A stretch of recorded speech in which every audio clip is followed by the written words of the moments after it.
The sound was wet and sharp, like a branch snapping in winter. My leg buckled, then the other.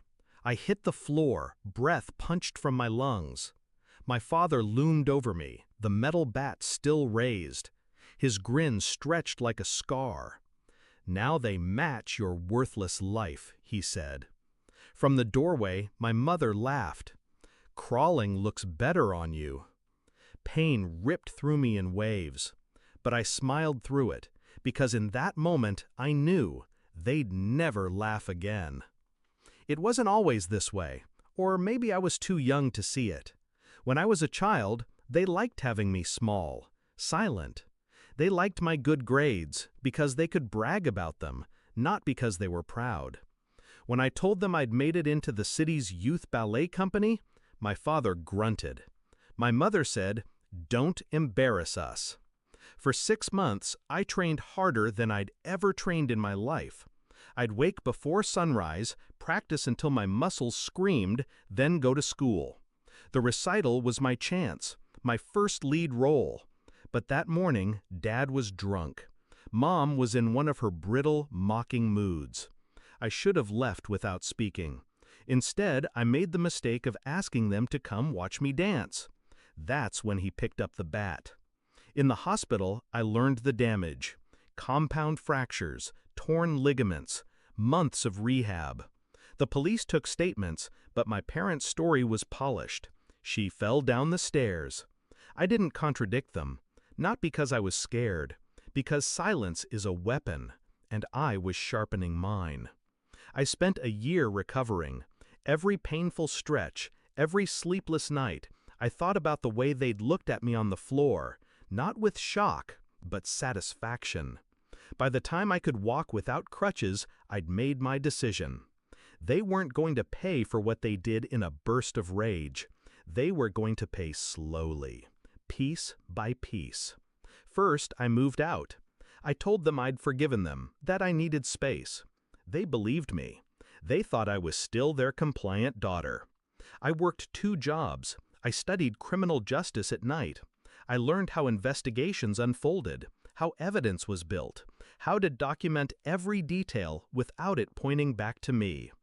Over time, I collected their sins. My father's gambling debts, his habit of helping himself to cash from his employer, my mother's credit fraud schemes, the neighbor she blackmailed, the fake insurance claims. Every crime was a brick. I was building a wall around them. When I was 24, I found the crack that would let me push the wall in. My father had joined a small construction firm. They were laundering money for a local gang. My mother was helping him funnel it through fake client accounts. I got the paperwork, bank statements, signed invoices, even recordings of them bragging about it. I didn't send it to the police, not yet, because I wanted to be there when it all collapsed. The opportunity came 2 years later. The firm landed a city contract. Big money, big publicity. My parents were invited to a celebratory dinner with local officials, press, and the company's investors. I slipped in through a back entrance. Black dress, hair pulled back, just another catering staff member. Halfway through the speeches, I queued up a file on the projector in the conference hall. The first slide, my father's signed withdrawals from a ghost client account. The second, my mother's voice, clear as glass, saying, "It's not stealing if no one finds out."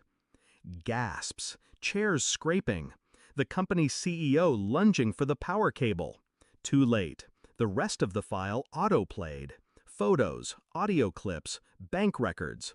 Enough evidence to burn them to ash. Security arrived. My father tried to stand, but his legs wobbled. My mother's hands shook so badly her wine spilled across the tablecloth. By the time police entered, the investors were already filing complaints. The city official who'd backed the contract was on the phone, pale and furious. They were arrested on the spot. The trial was almost anticlimactic. I sat in the front row. When my father looked at me, I tilted my head, just enough for him to understand. The verdict? Guilty. multiple counts of fraud, embezzlement, and conspiracy. Sentence, 20 years each. The first parole hearing came 5 years later. I attended. They didn't speak to me. My father's hair was gray, his shoulders slumped. My mother's face had collapsed in on itself. The board denied parole. They'll try again in another 5 years. I'll be there. I always will.